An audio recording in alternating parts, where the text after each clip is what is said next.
Deskripsi teknis kode masalah OBD2, relay kipas pendingin 1 sirkuit kontrol apa artinya itu?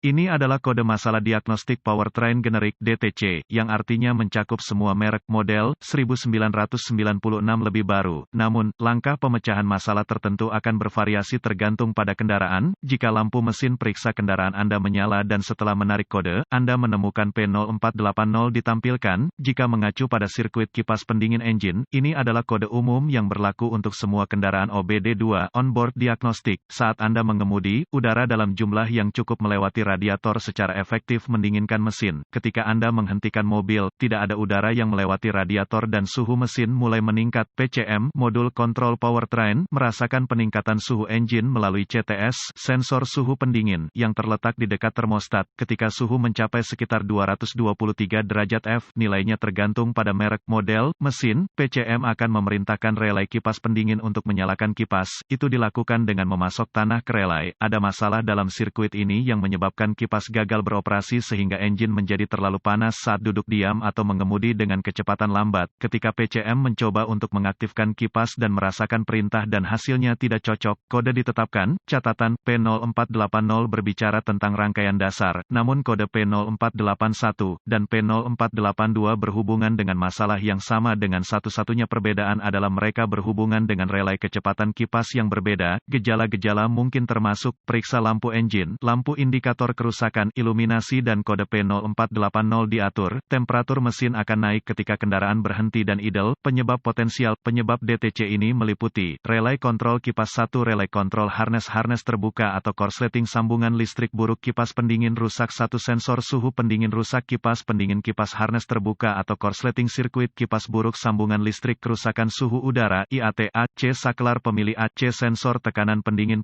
sensor kecepatan kendaraan, VSS, prosedur diagnostik dan perbaikan selalu merupakan ide yang bijaksana untuk mencari buletin layanan teknis (TSB) pada kendaraan khusus Anda untuk melihat jenis keluhan apa yang telah masuk ke departemen layanan dealer terkait dengan kode ini. Cari menggunakan buletin layanan teknis mesin pencari favorit Anda untuk cari kode dan jenis perbaikan yang direkomendasikan pabrikan. Ini juga merupakan ide bagus sebelum membeli kendaraan. Banyak kendaraan akan memiliki 2 kipas mesin, satu untuk pendingin mesin dan yang kedua untuk pendingin kondensor AC, dan pendingin tambahan untuk mesin. Kipas yang tidak ada di depan kondensor AC adalah kipas pendingin utama dan yang harus dikonsentrasikan pada awalnya. Selain itu, banyak kendaraan memiliki kipas multi kecepatan yang membutuhkan sebanyak 3 relay kecepatan kipas untuk rendah, sedang dan tinggi. Buka kap mesin dan lakukan inspeksi visual. Lihatlah kipas angin dan pastikan tidak ada halangan di depan radiator yang menghalangi aliran udara. Putar kipas dengan jari Anda. Pastikan kendaraan dan kunci dimatikan. Jika tidak mau berputar, bantalan kipas ditembak dan kipas buruk. Periksa sambungan listrik pada kipas, tarik konektor terpisah dan cari korosi atau pin bengkok. Perbaiki jika perlu dan gunakan minyak dielektrik pada terminal. Buka blok sekring dan periksa sekring relay kipas pendingin. Jika bagus,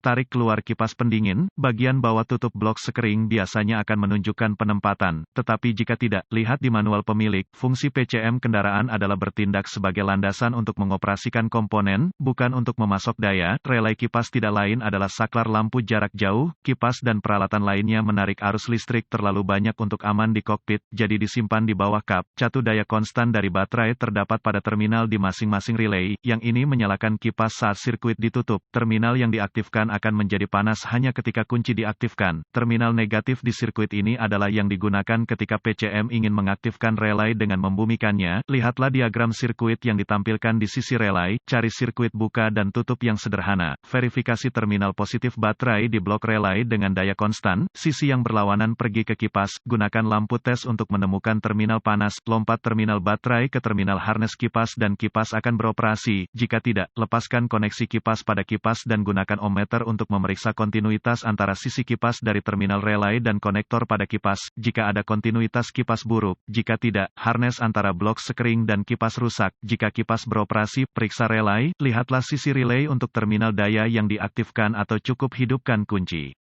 Periksa terminal untuk terminal daya tambahan dan lihat di mana ia berada pada relay lompat terminal plus baterai pada pengujian pertama dengan terminal yang dihidupkan ini dan letakkan jumper tambahan dari terminal negatif pada relay ke ground. Switch akan mengklik. Gunakan ohmmeter untuk menguji bahwa terminal baterai konstan dan terminal harness fan memiliki kontinuitas yang berarti sirkuit telah ditutup. Jika sirkuit belum ditutup atau relay belum diklik, relay buruk. Periksa semua relay dengan cara yang sama untuk memastikan semuanya berfungsi. Jika tidak ada daya saklar di relay, saklar kunci dicurigai. Jika terbukti bagus, periksa CTS dengan ohmmeter, cabut konektornya, biarkan mesin dingin dan letakkan ohmmeter pada skala 200.000. Periksa terminal sensor, bacaan sekitar 2,5, untuk bacaan yang tepat, baca manual layanan, akurasi tidak diperlukan karena semua sensor mungkin berbeda. Anda hanya ingin tahu apakah itu berfungsi. Hubungkan kembali dan menghangatkan mesin, matikan mesin dan tarik steker CTS lagi. Periksa dengan ohmmeter, harus ada perubahan besar dalam resistansi. Jika tidak, sensornya buruk. Jika prosedur di atas tidak dapat menemukan kegagalan, kemungkinannya adalah bahwa koneksi yang buruk ke PCM atau PCM itu sendiri salah. Jangan melangkah lebih jauh tanpa berkonsultasi dengan manual layanan Anda. Memutuskan sambungan PCM dapat menyebabkan hilangnya pemrograman dan kendaraan mungkin tidak dapat memulai kecuali ditarik ke dealer untuk pemrograman ulang.